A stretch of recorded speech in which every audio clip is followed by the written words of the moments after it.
얼마 전에 제가 책을 한 권 읽었는데요. 책을 읽으면서 한 문장에 좀 당황했습니다.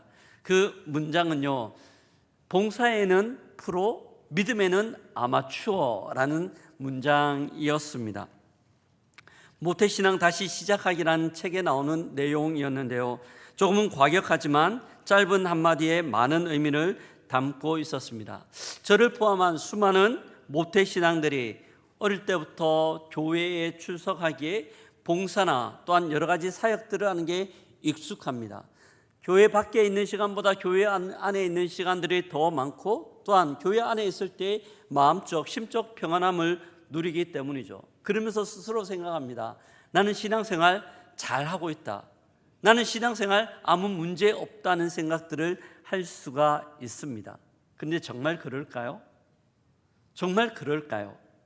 문제 제기이죠. 그런 분들을 향하여 한 가지 질문을 던집니다. 믿음이 무엇이라고 생각하십니까? 믿음이란 것은 우리의 신앙의 출발점이기도 하고, 어쩌면 우리의 신앙 전체를 이끌어갈 수 있는 핵심 동력이라고도 할 수 있는데요, 그 믿음에 대하여 질문합니다. 당신은 믿음을 무엇이라고 규정하고 무엇이라고 생각하십니까? 어릴 때부터 교회 안에 있었고 많은 말들을 들었지만 이 질문에 대하여 머뭇하는 경우가 많은 것들을 봅니다. 다시 우리의 신앙에 대하여 고민하는 거죠. 지난 화요일 날 오래간만에 저희 가족 4명이서 함께 모였습니다. 정말 오래간만에 같이 시간을 보내었기에 가정 예배를 드렸어요. 예배 다 드리고 난 다음에 아이들하고 이런저런 이야기를 하는데 저희 둘째가 그 마음 가운데 있는 생각들, 고민들을 좀 털어놓는 거예요. 성경에서 잘 이해 안 되는 부분들과 또한 신앙생활을 하면서 고민스러운 자기의 내적 갈등들을 이야기하는 겁니다. 자기는 아이의 이야기입니다. 하나님이 어떨 때는 믿겨지기도 한데요, 수련회 가서 열심히 기도하거나 감동이 있을 때는 하나님이 있는 것처럼 느껴지기도 하지만, 또 어떨 때는 하나님이 없는 것처럼 생각될 때도 있다는 거예요. 그리고 그 마음이 오락가락한다는 이야기를 들려주었습니다. 청소년 시기에 충분히 가질 수 있는 신앙에 대한 근본적인 질문이며 자기의 마음의 고민일 수 있다고 생각합니다. 근데 그 이야기를 들으면서요, 우리 아이가 목사 아들이잖아요.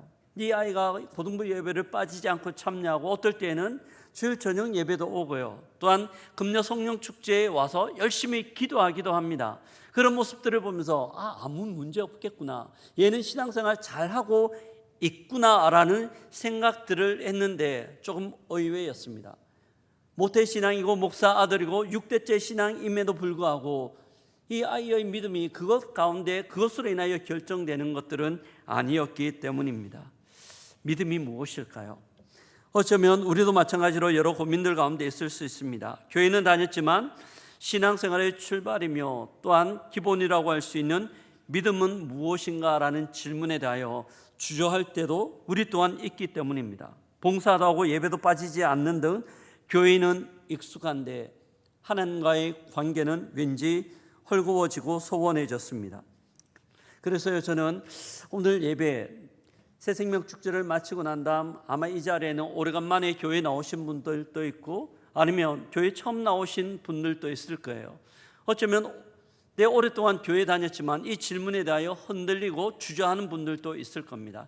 그래서 저는 오늘부터 4주 동안 믿음이 무엇인가에 대하여 같이 한번 살펴볼까 합니다. 오늘은 그 첫 번째 시간으로 믿음의 개념, 개관에 대하여 함께 나누고자 합니다.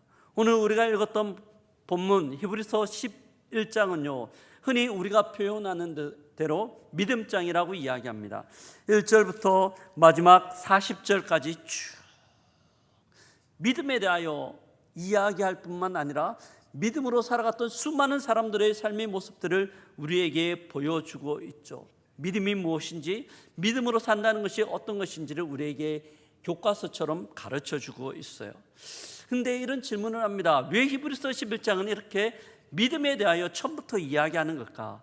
왜 굳이 믿음에 대하여 이야기하는 걸까? 그 이유는 11장 앞부분에 나오는 10장에서부터 이유가 있습니다. 10장을 쭉 살펴보면요, 10장에는 믿음으로 말미암아 신앙생활을 하는 것들이 어렵고 힘들고 고난의 내용들을 쭉 이야기를 하고 있습니다. 그런데 이 모든 신앙으로 인한 어려움들을 이겨낼 수 있는 방법에 대하여 마지막 38절과 39절에서 이야기하는데요. 같이 한번 읽어보겠습니다.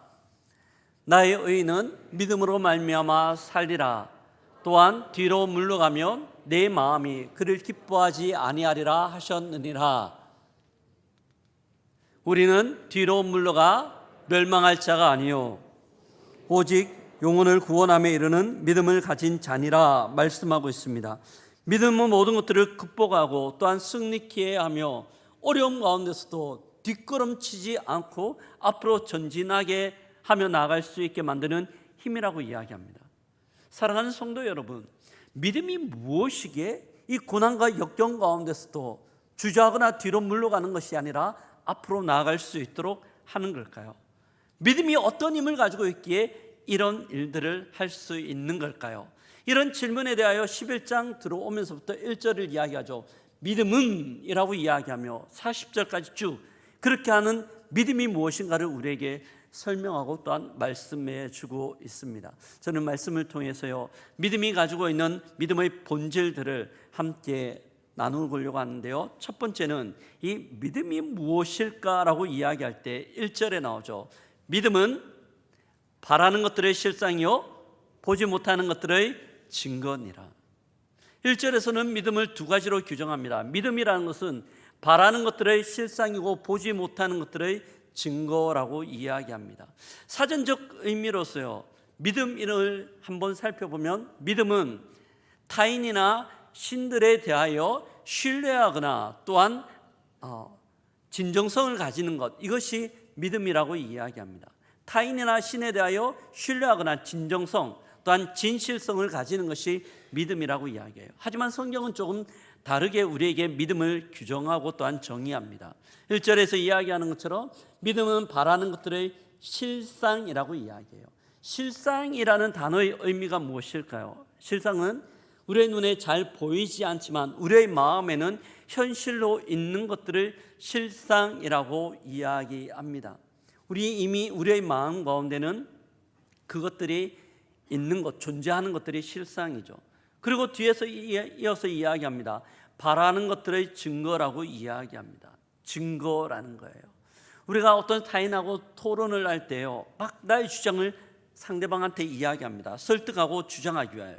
근데 상대편이 물어요. 야, 너 그렇게 주장하고 이야기하는 증거가 뭐야? 증거를 내봐 라고 이야기할 때 주장했던 사람이 증거품이나 증거가 될 만한 것들을 툭 내놓기만 하면 그 논쟁은 끝이 납니다. 증거 때문이기 때문입니다. 믿음이 이런 증거라는 거죠. 어떤 집에요, 아이들이 아버지한테 졸랐어요. 아빠, 통닭 너무 먹고 싶어요. 통닭 사주세요.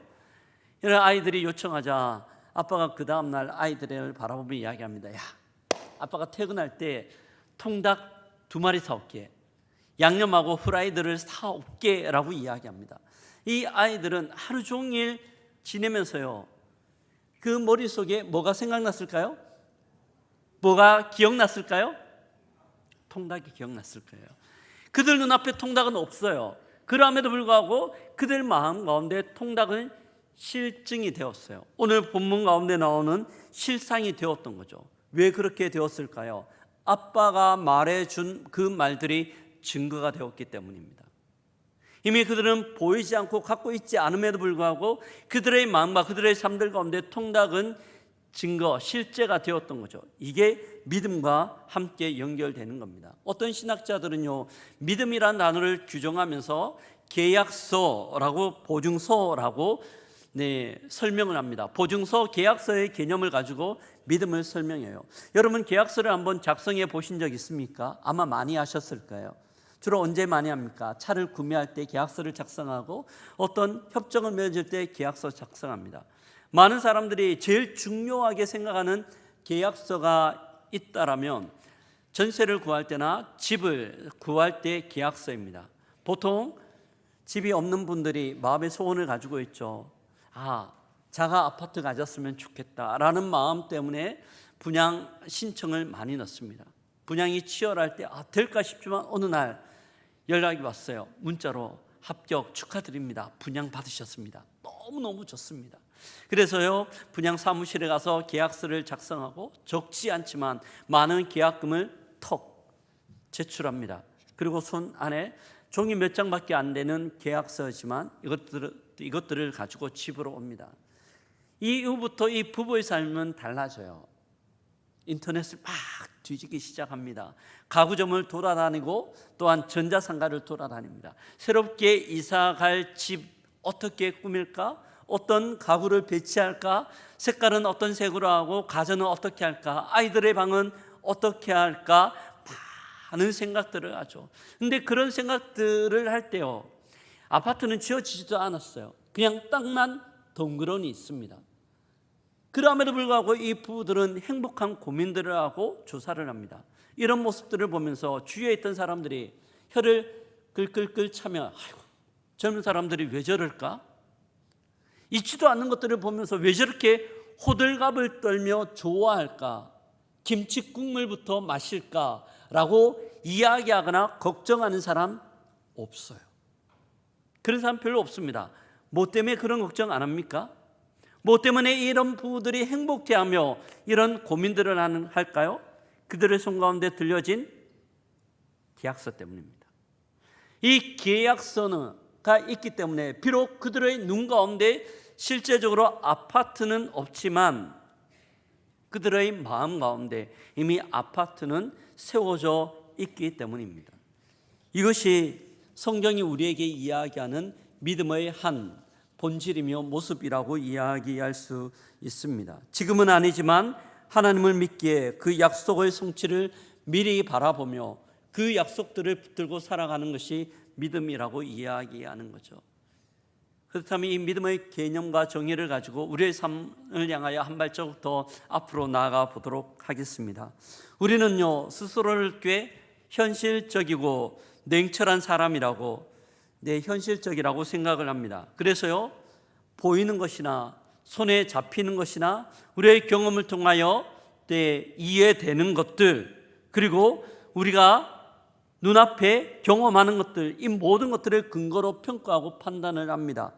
통장에 남아있는 잔고, 그리고 아이들의 시험 성적, 건강검진을 하고 난 다음 결과표, 이 모든 것들을 근거로 해서 우리는 결정을 하고 이 근거로 해서 우리의 감정들이 오르락 내리락 하는 거죠.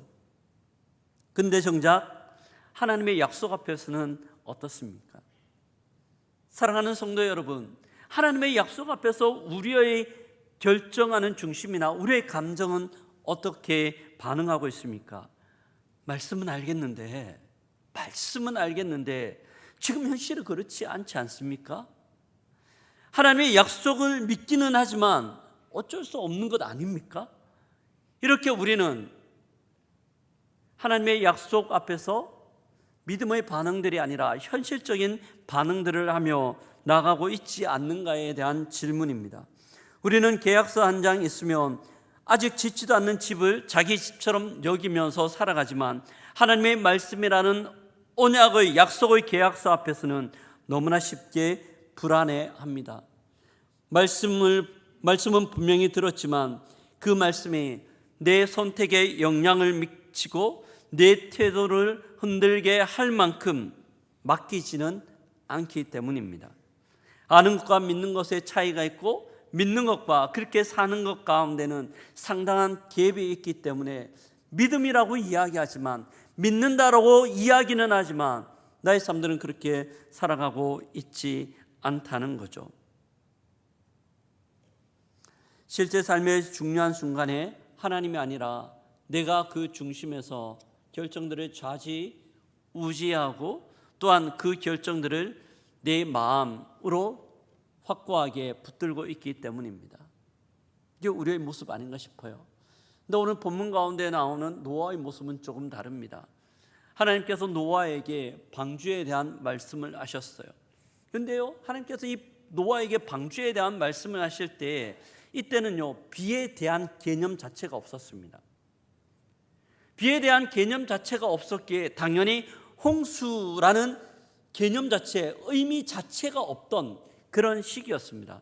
이때 하나님께서 노아에게 방주, 산 위에 방주를 지으라고 이야기합니다. 노아는요, 하나님의 약속을 계약서처럼 붙들었어요. 그리고 산에 올라가 방주를 짓기 시작합니다. 만들어요. 근데 많은 사람들이 노아를 보면서 이야기합니다. 노아, 왜 그러세요? 노아, 무슨 일이 있으신가요? 집을 짓는 건가요? 어떤 사람들은 이건 조금 죄송합니다 이렇게 표현해서, 노아 당신 미친 것 아닙니까? 왜 그렇게 하세요? 산에 무슨 배를 짓습니까? 라고 이야기를 합니다. 수많은 사람들은 냉철한 이성과 현실적인 판단을 통하여 노아에게 이야기합니다. 하지만 노아는요, 그렇게 그 사람들의 말들 가운데 그렇게 반응하지 않았어요. 왜 그랬을까요? 그의 한 손에는 하나님의 언약이라는 말씀의 계약서가 있었기 때문입니다. 그리고 한 손에 그 계약서를 붙들고 한 손에는 톱과 망치를 가지고 하나님이 말씀하신 그 방주들을 짓기 시작하는 거죠. 그것도 무려 120년 동안. 별로 놀라지도 않으시네요. 120년이라는 긴 시간을 이 계약서 붙들고 방주를 짓기 시작합니다. 그리고 120년이 지난 어느 날 하나님께서 노아와 그의 가족들을 방주에 다 들어가게 하고 난 다음 밖에서 문을 닫고 홍수 심판으로 이 땅을 멸하십니다. 그때 유일하게 살아남은 것은 그 계약서를 붙들고 살아갔던 노아와 그의 가족밖에 없었어요. 오늘 본문 7절은요, 노아의 이런 모습에 대하여 이렇게 말씀하는데요, 함께 읽어보도록 하겠습니다. 믿음으로 노아는 아직 보지 못하는 일에 경고하심을 받아 격려함으로 방주를 예비하여 그 집을 구원하였으니 이로 말미암아 세상을 정죄하고 믿음을 쫓는 의의 후사가 되었느니라. 아멘. 그의 눈에 보이는 것은 비가 아니라, 그의 눈에 잡히는 것은 비가 아니라 하나님의 말씀, 하나님께서 언약하신 계약서였습니다. 주위의 수많은 사람들의 말은 그의 마음을 흔들 수가 없었던 것이죠. 이것이 실상으로 사는 믿음이라고 이야기합니다. 사랑하는 성도 여러분, 하나님은 우리에게 이런 언약의 계약서를 주셨습니다. 예수 그리스도를 주로 고백하는 자들에게는 구원의 언약의 계약서를 주셨고요, 하나님의 뜻을 행하는 사람들에게는 그들의 삶들을 보호하시겠다는 약속들을 주셨습니다. 여호와는 나의 목자이시니 내게 부족함이 없으리로다. 그가 나를 푸른 초정과 쉴만한 물가로 인도하시는도다 라고 우리의 삶을 향하여 약속하시고요, 나의 사랑이라고 우리를 향하여 하나님께서 약속하셨습니다. 이것이 우리에게 주신 계약서예요. 이 계약서를 붙들고 우리는 어떻게 살아가고 있습니까? 사랑하는 성도 여러분, 우리의 삶의 현장 가운데는 이 계약서에 근거한 확고한 믿음들이 삶의 터전이 되고 있습니까? 아니면 눈에 보이는 것, 귀에 들리는 것, 우리의 손에 잡히는 것들이 우리의 삶을 이끌어가는 동력이 되고 있습니까? 믿음은 바라는 것들의 실상이요 보지 못하는 것들의 증거인 줄 믿습니다. 이 믿음으로 우리가 살아가기를 주의 이름으로 축복합니다. 아멘. 이것이 믿음의 정의입니다. 근데요, 이렇게 믿음으로 살아가는 것 참 쉽지 않아요. 여간 어려운 일이 아닙니다. 많은 방해들이 있기 때문에, 눈에 보이는 많은 것들이 있기 때문이에요. 그럼에도 불구하고 히브리서 11장에 나오는 수많은 믿음의 선배들은 그 모습 가운데서도 여전히 저벅저벅 믿음의 발걸음을 옮기고 있습니다. 어떻게 해서 이 쉽지 않는 상황 가운데서도 주와 함께 동행할 수 있었을까요? 믿음의 본질 두 번째인데요, 네, 6절에 보면 그렇게 우리에게 말씀하고 있습니다. 믿음이 없이는 하나님을 기쁘시게 하지 못하나니 하나님께 나아가는 자는 그가 계신 것과 그가 자기를 찾는 이들에게 상 주시는 이심을 믿어야 할지라라고 말씀하고 있습니다. 믿음이 없이는 하나님을 기쁘시게 하지 못한대요. 역으로 이야기하면 믿음이 있다라면 그 믿음이 하나님을 기쁘시게 한다라고 이야기합니다. 이 믿음이라는 것은 마음에서 일어나는 작용이기 때문에 눈에 잘 보이지 않습니다. 눈에 안 보여요. 우리의 마음속에 일어나는 일들이기 때문에. 하지만 이 믿음은 우리의 눈에 보입니다. 굉장한 모순이죠. 눈에 보이지 않는데 눈에 보여요. 우리의 마음에서 일어나는 믿음은 눈에 보이지 않지만 우리가 믿음으로 살아가며 결정하며 행동하는 그 삶의 모습을 통하여 우리의 믿음은 눈으로 보인다라는 의미입니다. 우리의 믿음이 어떻게 눈으로 보여질 수 있을까요? 6절을 보면 두 가지로 또한 규정하고 있습니다. 첫 번째는 하나님 앞에 나아가는 자는 반드시 그가 계신 것과 하나님이 우리 가운데 함께하고 계심, 하나님의 존재와 하나님의 통치와 하나님의 다스리심을 믿음으로 고백하는 거죠. 근데 이것은요, 우리의 인식으로 하는 지적 이해와는 조금 차이가 있습니다. 야고보서 1장 2장에 보면 마귀가 야고보 사도가 그렇게 이야기해요. 귀신들도 하나님이 한 분이신 줄 안다라고 이야기합니다. 귀신들도 하나님이 한 분이신 줄 안다라고 이야기해요. 이 실제적인 모습이요, 마가복음 1장에 나옵니다. 예수님께서 사역을 하시면서 어느 날 회당에 들어가셨어요. 열심히 말씀을 가르치고 있는데 그 중에 귀신 들린 한 사람이 있었습니다. 그가 예수님이 말씀을 전할 때 벌떡 일어나 외치는 거예요. 마가복음 1장에 나오는 내용인데요, 같이 한번 24절입니다. 같이 한번 읽어보겠습니다. 나사렛 예수여, 우리가 당신과 무슨 상관이 있나이까? 나는 당신이 누구이신 줄 아노니 하나님의 거룩한 자니이다.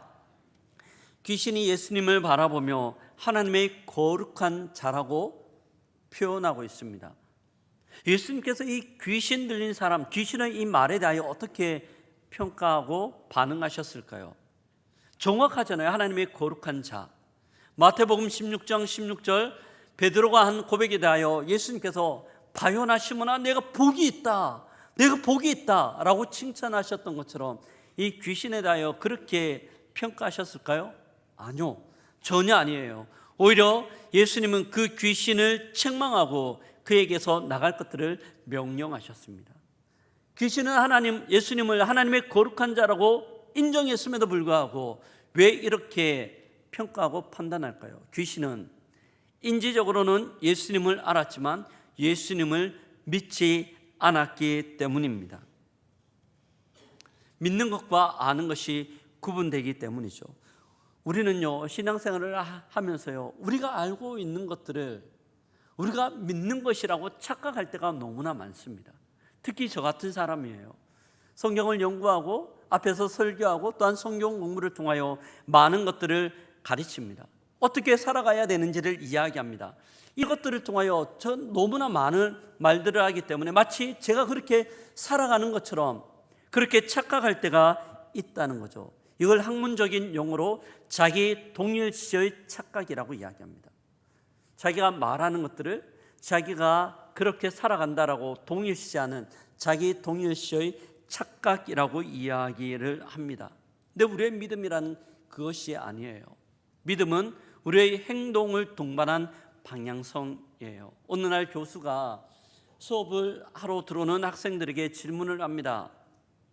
여러분들은 지금 앉을 자리가, 의자가 안전하다고 생각합니까? 그렇게 믿습니까? 학생들은 당연히 예, 그렇게 믿습니다. 그렇게 믿어요. 당연하죠. 어제도 거기에 앉아 수업했고 그저께도 그렇게 앉아서 수업을 했기 때문에 믿는다고 이야기했습니다. 그럴 때 교수가 이야기해요. 여러분이 그렇게 믿는다는 것은 여러분이 곧 그 의자에 앉아서 수업을 한다는 의미입니다. 그러면서 교수가 그 의자에 앉았습니다. 믿는다는 것은 곧 삶으로 연결된다는 것이죠. 이것이 우리에게는 너무나 중요합니다. 우리는 믿는다고 이야기하지만 우리가 믿는다고 이야기하면서 삶으로 그렇게 살아가지 않을 때가 있거든요. 우리가 믿는다고 이야기하면 그렇게 삶으로 살아갈 수 있는 이유가 무엇일까요? 그것은 믿음의 계약서를 작성하고 있는 그 하나님에 대한 신뢰 때문이에요. 누가 그 믿음의 계약서를 우리에게 내밀고 있는가를 우리가 명확하게 알고 이해하고 있기 때문입니다. 몇 년 전이었죠. 대한민국을 아주 떠들썩하게 했던 사건 사고가 하나 있었는데요. 인천과 부천 지역에서 전세 사기 사건이었습니다. 수백 명의 사람들이 전세를 체결했는데 계약서죠. 그게 사기였어요. 근데 문제를 풀어가는데 굉장한 수사의 난항이 있었습니다. 계약을 했지만 그 계약의 당사자가 바지 사장이었기 때문입니다. 문제가 잘 해결되지 않는 거죠. 하지만 우리의 믿음의 계약서는요, 너무나 명확한 우리 주 하나님이신 줄 믿습니다. 우리 주님, 그 주님께서 우리에게 계약서를 맺고 또한 우리를 이끌어가고 있기 때문입니다.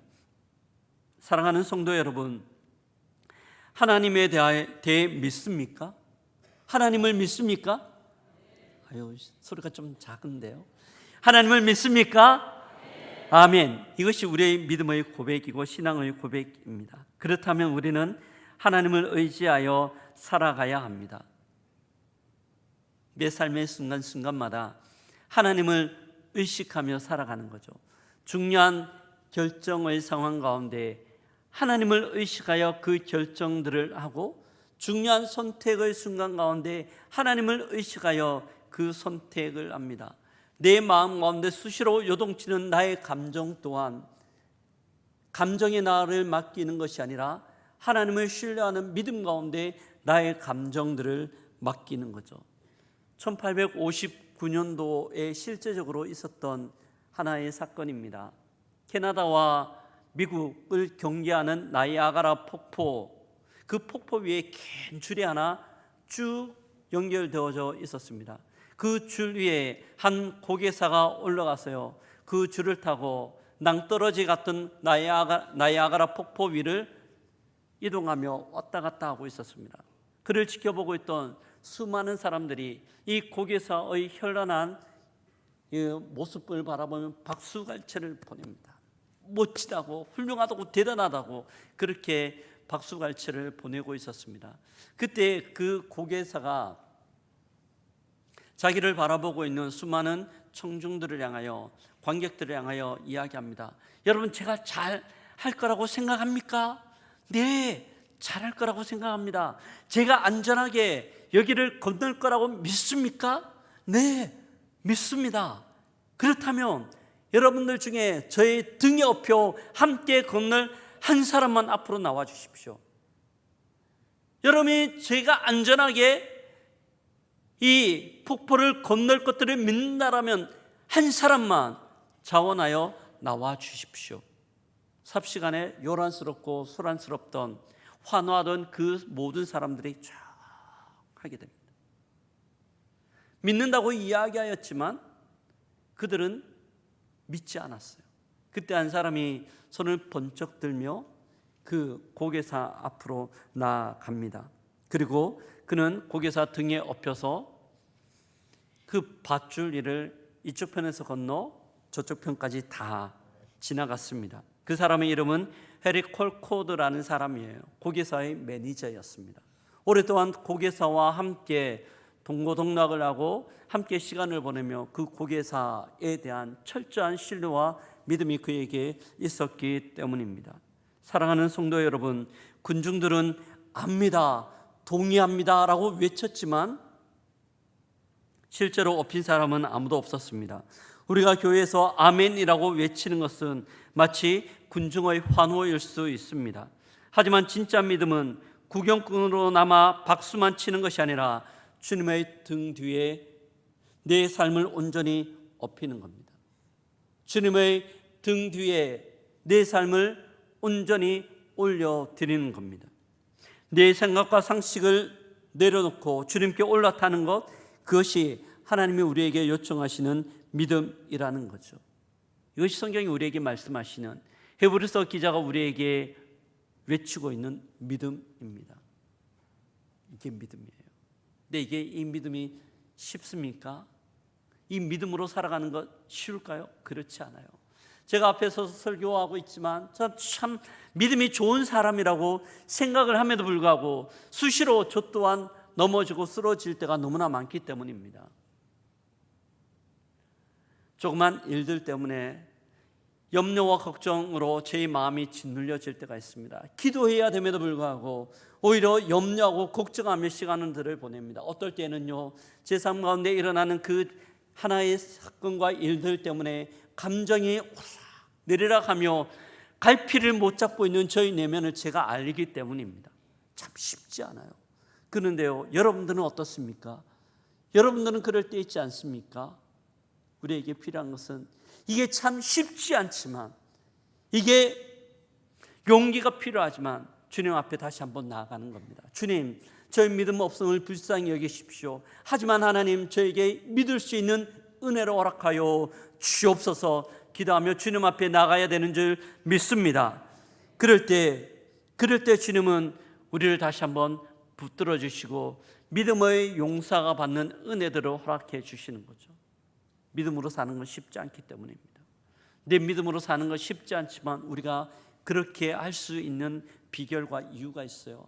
그것은 6절 뒷부분에 나와 있습니다. 하나님이 상 주시는 이심을 우리가 믿기 때문입니다. 하나님은 우리가 믿음으로 반응하며 성도의 삶을 살아가기 위하여 흘리는 눈물과 손해와 마음의 어려움들, 모든 것들을 다 알고 계십니다. 그리고 언젠가는 모든 것들을 갚아 주실 것이기 때문입니다. 그것을 믿음으로 고백하고 신뢰하기 때문이에요. 히브리서 11장에 나오는 수많은 믿음의 사람들이 우리에게 그것을 보여주고 있습니다. 5절에 보면 에녹이 그러하였고 8절에 아브라함이 그러하였습니다. 11절에 사라가 그러하였고 또한 20절에 이삭이 그러하였고 21절에 야곱이 그러하였고 22절에 요셉이 그러하였고 뒤이어 나오는 수많은 믿음의 선배들, 믿음의 사람들은 하나님이 언젠가는 지금 그의 눈앞에 보이지 않고 지금 그가 잡을 수 없지만 하나님께서 분명히 그 약속하신 것들을 주실 것이며 또한 믿음을 따라 상 주실 것들을 확신하고 있었습니다. 그래서 그렇게 살아갔던 거죠. 그 대표적 인물을 또 한 명 꼽으라면 저는 신약 성경의 사도 바울이라고 생각합니다. 사도 바울의 인생은요, 복음 때문에 수많은 어려움들과 고난의 삶들을 살았어요. 너무나 힘겨웠죠. 고린도전서 4장에 보면 그 힘겨움들을 쭉 이야기하고 있습니다. 40에 감한 태장을 3번이나 맞았고요. 난파선 때문에 고생하기도 하고 줄이기도 하고 사람들로부터 핍박과 모욕을 당하기도 하였던 것이 바울의 인생이었어요. 어떨 때는 포기하고 싶은 마음도 있고 어떨 때는 주저앉고 싶은 마음도 있었을 겁니다.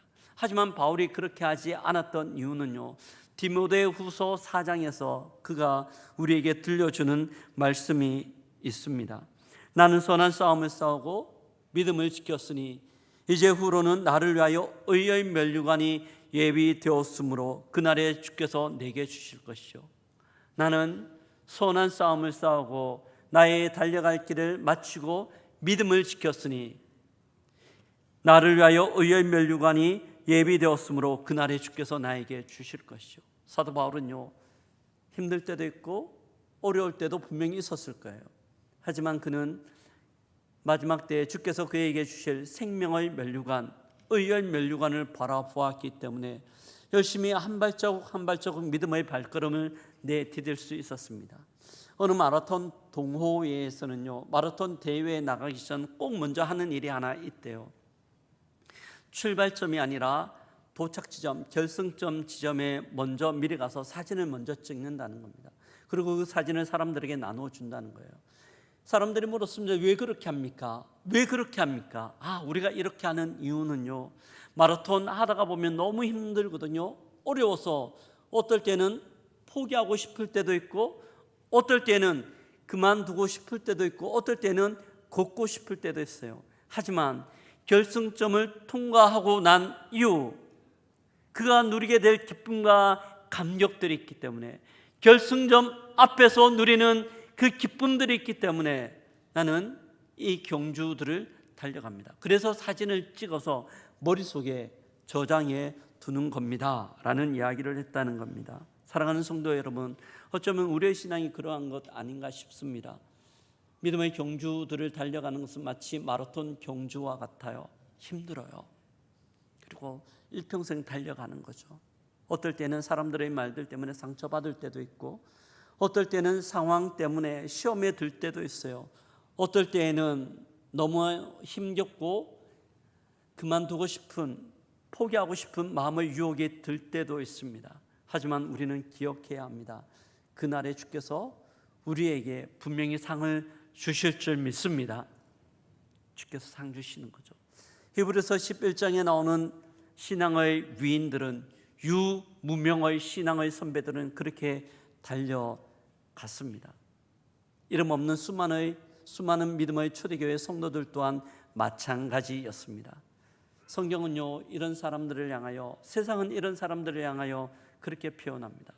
세상이 감당하지 못하는 사람이라고, 세상에 도저히 그들의 믿음을 감당할 수 없는 믿음의 사람이라고 이야기를 합니다. 믿음 때문입니다. 말씀을 마무리합니다. 사랑하는 성도 여러분, 저는 오늘 히브리서 11장에 나오는 내용으로 믿음이 무엇인지에 대하여 함께 살펴보았습니다. 믿음은 바라는 것들의 실상이요 보지 못하는 것들의 증거입니다. 또한 믿음이 없이는 하나님을 기쁘시게 하지 못하나니 하나님께 나아가는 자는 반드시 그가 계신 것과 그가 자기를 찾는 이들에게 상 주시는 이심을 믿는, 믿음으로 나가는, 이것이 믿음이라고 우리에게 이야기하고 있습니다. 이런 믿음의 성도들 되기를 주의 이름으로 축복합니다. 제가 말씀을 준비하면서요, 하나님께서 제게 그렇게 도전하는 것 같았어요. 그리고 우리 고영교회에 그렇게 도전하는 것 같았습니다. 믿음을 굳게 붙들고 내 삶의 여러 가지 상황들과 정황들과 너의 감정들을 가지고 나의 등에 좀 업히면 어떻겠니? 나는 모든 것들을 능히 질 수 있는 만군의 하나님 여호와인데 너의 모든 것들을 가지고 내 등에 한번 엎혀보면 어떻겠니? 너의 삶들을 나의 등에 얹어주면 어떻겠니? 내 인생의 공감들과 고민들을 나의 등에 얹어주면 어떻겠니? 그렇게 말씀하는 것 같았습니다. 사랑하는 성도 여러분, 저도 쉽지 않습니다. 하지만 말씀을 마무리하며 저는 결단합니다. 이번 한 주 제가 남은 생에 달려가며 주님 등에 한번 엎혀 보려고 합니다. 아이가 엄마 등에서 안전함을 누리는 것처럼 그런 주님 등에 한번 엎혀 보려고 합니다. 여러분 삶들 가운데 있는 어려움과 공고함들이 무엇입니까? 혼자 힘으로 되지 않습니다. 그 모든 것들을 가지고 주님 등에 엎혀 주님과 함께 은혜의 외줄 타기를 할 수 있는 우리 모두가 되기를 주의 이름으로 축복합니다. 아멘.